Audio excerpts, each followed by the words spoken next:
മാഷേ, മാവോയിസം അതിൻ്റെ അന്ത്യത്തോടടുക്കുകയാണോ ഇന്ത്യയിൽ?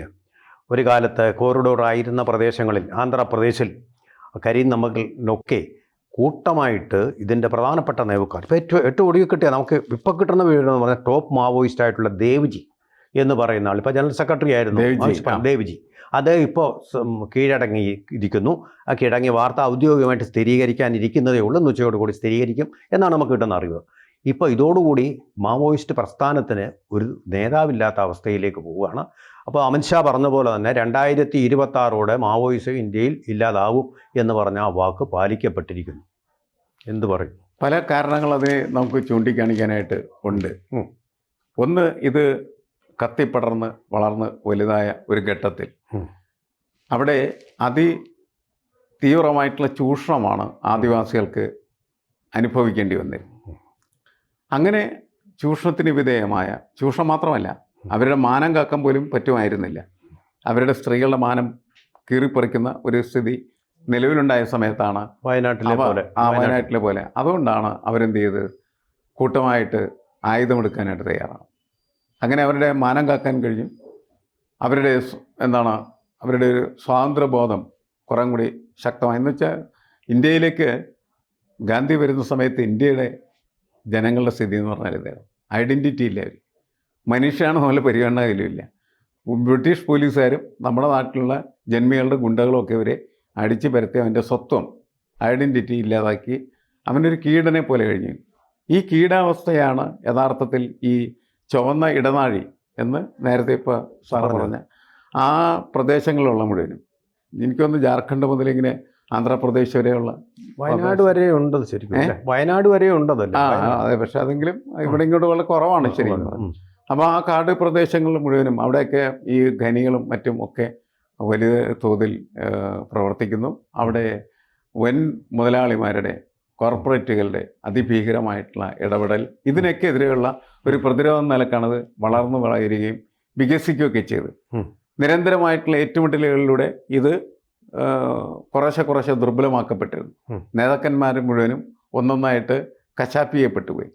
മാത്രമല്ല, അതേ സമയത്ത് തന്നെ ഗവൺമെൻറ് മറ്റു ചില സമീപനങ്ങളും കൂടി എടുത്തിരുന്നു. അവിടുത്തെ ആളുകൾക്ക് കുറച്ചും കൂടി ജീവിക്കാനുള്ള സൗകര്യങ്ങൾ ഉണ്ടാക്കി കൊടുക്കുക, അവരെ ഇതിൻ്റെ പിന്നാലെ പോകുന്നതിൽ നിന്ന് പിന്തിരിപ്പിക്കുന്നതിന് വേണ്ടിയുള്ള പലതരത്തിലുള്ള വികസന പ്രവർത്തനങ്ങൾ, വനവാസി നിയമം അല്ലേ, അങ്ങനെ പലതൊക്കെ നൽകി കുറേയൊക്കെ ആ സമൂഹത്തെ പൊതുധാരയിലേക്ക് കൊണ്ടുവരാനുള്ള ശ്രമങ്ങൾ നടത്തുന്നു. ഇങ്ങനെ പല ഭാഗങ്ങളിലായിട്ട് പല രീതികളിലായിട്ട് നടത്തിയ ഇടപെടലുകളുടെ ഒരു പര്യവസാനമാണ് ഇപ്പോൾ നമ്മൾ കാണുന്നത്. ഏതാണ്ട് ഒട്ടുമിക്ക മാവോയിസ്റ്റ് നേതാക്കന്മാർ കീഴടക്കപ്പെടുകയോ അല്ലെങ്കിൽ കൊല്ലപ്പെടുകയോ ചെയ്തു എന്നുള്ളത്. ഇത് എനിക്കൊന്ന് കുറച്ച് നാളായിട്ടുള്ള കീഴടങ്ങാൻ തയ്യാറില്ലാത്ത ഒരു ഒറീസയിലെ അവർ വെടിവെച്ചു വന്നു പോലീസ്. അതായത് നമ്പാല കേശവറാവു എന്നാണ് അദ്ദേഹത്തിൻ്റെ പേര്. നമ്പാല ജനറൽ സെക്രട്ടറി ആയിരുന്നു. ആ സ്ഥാനത്തേക്കാണ് ജനറൽ സെക്രട്ടറി ആയിട്ട് ഇദ്ദേഹം വന്നത്. ഇദ്ദേഹമാണിപ്പോൾ കീഴടങ്ങാൻ പോകുന്നത്. ഇദ്ദേഹത്തോടൊപ്പം 30 പേരും കൂടെ ഉണ്ട്. വേറൊരു കാര്യം കൂടി ഇദ്ദേഹത്തെക്കുറിച്ച് പറയാനുള്ള ഫാക്റ്റ് എന്ന് പറഞ്ഞാൽ, ഇദ്ദേഹത്തിന് തിരുപ്പതി എന്നുള്ള പേരും കൂടിയുണ്ട്. തിരുപ്പതി. ഇദ്ദേഹം കരീംനഗർ സ്വദേശിയാണ്. നമ്മൾ ഓർക്കേണ്ട ഒരു കാര്യം, കരീംനഗറും അതുപോലെ തന്നെ നിസാമാബാദും ഇവർ ഇൻഫെസ്റ്റഡ് ആയിട്ടുള്ള ഒരു പ്രദേശമാണ്. ആദിവാസികളും നക്സലൈറ്റുകളും ധാരാളമുള്ള പ്രദേശമാണ്. ഈ 2 പ്രദേശങ്ങളിലും കഴിഞ്ഞ തദ്ദേശ തെരഞ്ഞെടുപ്പിൽ ആ 2 കോർപ്പറേഷനുകളും, ജില്ലയല്ല കോർപ്പറേഷനുകളും പിടിച്ചിരിക്കുന്നത് BJP ആണ്. ആ 2 കോർപ്പറേഷനുകൾ BJP അവിടെ നിന്ന് പിടിച്ചെടുത്തിരിക്കുന്നു എന്നുള്ളൊരു വസ്തുതയും കൂടെ ഞാൻ ചേർത്ത് പറയുകയാണ്. അല്ല, രാഷ്ട്രീയമായിട്ടുള്ള അത്തരം ഇടപെടലുകളൊക്കെ ഇതിന് വലിയ മാറ്റങ്ങൾ വരുത്തുന്നതിന് സഹായകരമായിട്ടുണ്ട്. ശരി, തീർച്ചയായിട്ടും രാഷ്ട്രീയമായിട്ട് ഇടപെടലുകളുണ്ട്. ഇവരുടെ ആദിവാസികളുടെ സാമ്പത്തിക സ്ഥിതി പല സ്കീമുകളിലൂടെ അവരുടെ അക്കൗണ്ടിലേക്ക് പൈസ എത്തുന്നതുകൊണ്ട് മെച്ചപ്പെട്ടിരുന്നു. രാജീവ് ഗാന്ധി പറഞ്ഞത്, ആ കാലത്ത് 100 രൂപ ഗവൺമെൻറ് മുടക്കിയാൽ അതിൽ 1 പൈസ മാത്രമേ ഈ ആദിവാസികൾക്ക് എത്തുന്നുള്ള സത്യം. ഇപ്പോൾ അക്കൗണ്ടിലേക്ക് പൈസ വന്നതുകൊണ്ട് അത് മാറിയിട്ടുണ്ട്.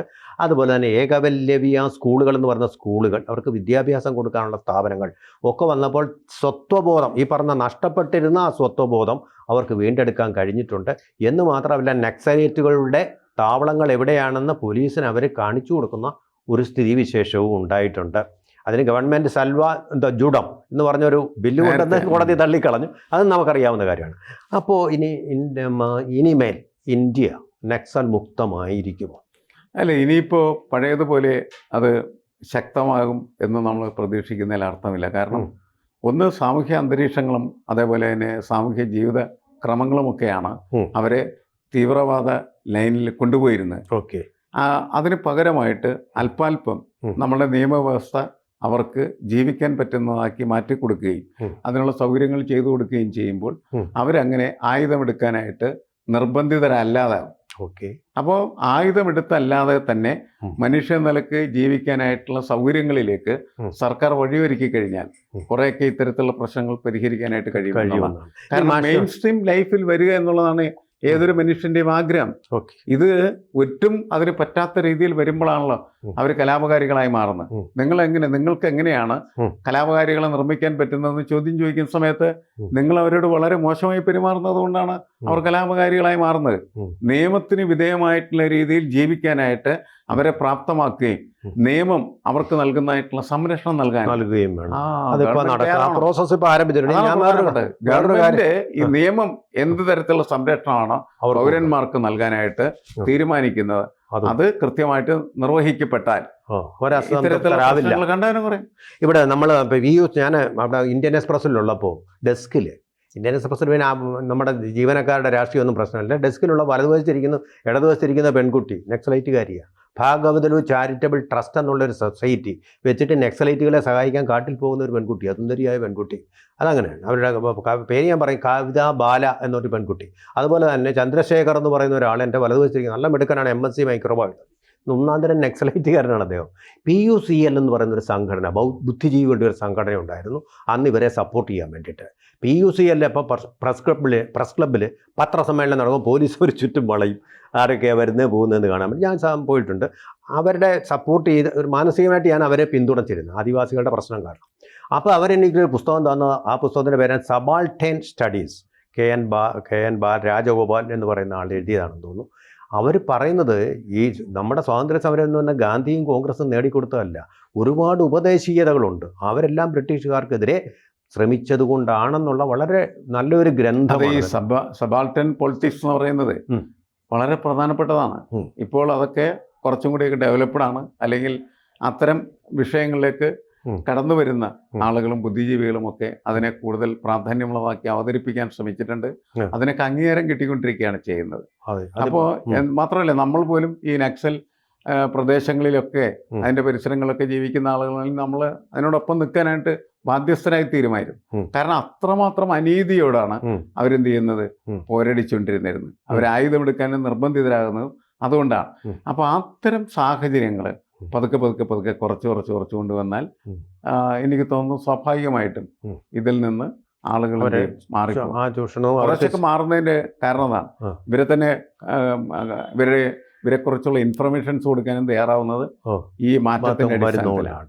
അത് തന്നെയല്ലേ, ഇക്കണോമിക്കലായിട്ടും സോഷ്യലായിട്ടും അവരെ എംപവർ ചെയ്യുക തന്നെ വേണം. അതെ, അതായത് മാവോയിസം ഇല്ലാതാക്കാൻ ഒറ്റ മാർഗമാണ് ഭരണകൂടത്തിന് മുന്നിലുള്ളത്. ഒന്ന്, ഈ വളരെ അധികം പീഡനത്തിന് വിധേയമായി നിൽക്കുന്നതായ ജനതയ്ക്ക് സോഷ്യലായിട്ടും അതേപോലെ തന്നെ എക്കണോമിക്കുമായിട്ടുള്ള എംപവറിങ് നൽകണം. അവരെ ശാക്തീകരിക്കണം, സാമൂഹ്യമായിട്ട് ശാക്തീകരിക്കണം, സാമ്പത്തികമായിട്ട് ശാക്തീകരിക്കണം. അപ്പോൾ അവർ പിന്നെ അത്തരം വഴികളിലേക്ക്, ആയുധത്തിൻ്റെ വഴികളിലേക്ക് പോകില്ല എന്നുള്ളതാണ്. കൂടുതൽ വാർത്തകളും വിശേഷങ്ങളും നിങ്ങളിലേക്ക് എത്താൻ ABC മലയാളം സബ്സ്ക്രൈബ് ചെയ്യുക, ബെൽ ബട്ടണും അമർത്തുക.